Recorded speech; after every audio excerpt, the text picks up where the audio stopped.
North Korea, China और ऐसे ही कुछ और देशों के कुछ लोगों को छोड़ दिया जाए तो दुनिया भर में शायद कुछ ही लोग ऐसे होंगे जो इस कंपनी का नाम नहीं सुने होंगे। और ये कंपनी कौन सी है?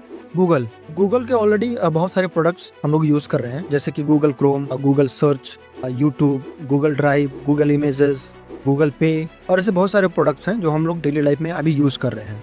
उन्हीं में से एक और प्रोडक्ट है जिसको हम लोग अभी एक्सटेंसिवली यूज कर रहे हैं, कई सारे लोग डिफरेंट पर्पसेस के लिए, और उस प्रोडक्ट का नाम है गूगल जेमिनाई। गूगल का जो पेरेंट कंपनी है उसका नाम है अल्फाबेट इनकॉर्पोरेशन। अब जैसे गूगल अल्फाबेट इनकॉर्पोरेशन का एक सब्सिडरी है, उसी तरीके से डीप माइंड भी अल्फाबेट का सब्सिडरी था 2023 से पहले, लेकिन 2023 में डीप माइंड को गूगल के अंदर का सब्सिडरी बना दिया गया और डीप माइंड ने ही गूगल जेमिनाई को डेवलप करना शुरू किया। जेमिनाई का जो पहले नाम था वो था बार्ड, BARD, बार्ड, बट इसका नाम बाद में चेंज करके गूगल जेमिनाई कर दिया गया। ये मल्टी मॉडल है। मल्टी मॉडल का मतलब क्या है कि इसमें टेक्स्ट, वीडियो, वॉइस, इमेजेस कुछ भी दे करके हम लोग इससे कोई भी क्वेश्चन पूछ सकते हैं। तो ऐसा बोल सकते हैं कि हमारे पास एक ऐसा असिस्टेंट है जिससे हम कुछ भी पूछें, वो वॉइस के फॉर्मेट में, टेक्स्ट के फॉर्मेट में, वीडियो के फॉर्मेट में या फिर इमेजेस के फॉर्मेट में हमें आंसर्स दे सकता है। वो भी एक ही जगह पर, मल्टीपल जगहों पर जाने की जरूरत नहीं है। गूगल जेमिनाई में मोस्टली 3 मॉडल्स हैं, उनको वर्क के कैपेसिटी रिक्वायरमेंट के हिसाब से यूज किया जाता है। जैसे कि गूगल का नैनो मोड है, प्रो है और फिर अल्ट्रा है।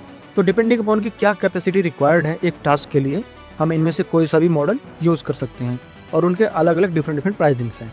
अब बात करते हैं कि गूगल जेमिनाई को हम किन किन पर्पसेस में कैसे कैसे यूज कर सकते हैं, आप मैं कैसे यूज कर सकते हैं डेली लाइफ में, और कैसे अभी लोग यूज कर रहे हैं। तो ये डिपेंड करता है कि जो गूगल जेमिनाई को यूज कर रहा है स्टूडेंट है, प्रोफेशनल है, कंटेंट क्रिएटर है, डॉक्टर है, लॉयर है, या उसका क्या प्रोफेशन है, वो किस पर्पज के लिए यूज करना चाहता है। फॉर एग्जाम्पल, एक स्टूडेंट अपने क्वेश्चन को देकर गूगल जेमिनाई को, मतलब क्वेश्चन वो उसमें दे सकता है, वो इमेज के फॉर्मेट में हो या फिर टेक्स्ट के फॉर्मेट में हो, या फिर वो पूरा का पूरा स्क्रीन ही दे सकता है गूगल जेमिनाई को, और गूगल जेमिनाई उसको क्वेश्चन को रीड करके आंसर्स को दे सकता है एक बहुत ही सिंपल लैंग्वेज में।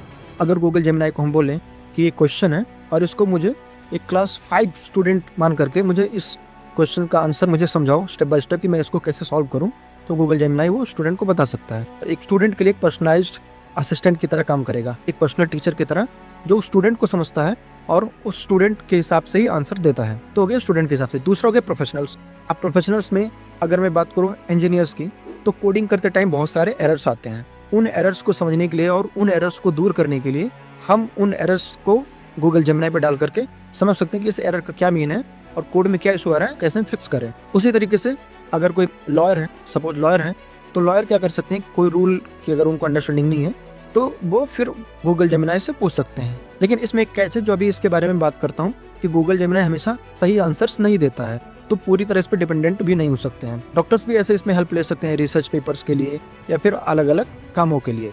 अब गूगल जेमिनाई को यूज करते टाइम हमें 3 चीज़ों का बहुत ध्यान रखना चाहिए, क्योंकि इसमें 3 इशूज हैं जो मुझे समझ में आते हैं और मोस्टली रेज भी किए जाते हैं। पहला है हेलोसिनेशन का।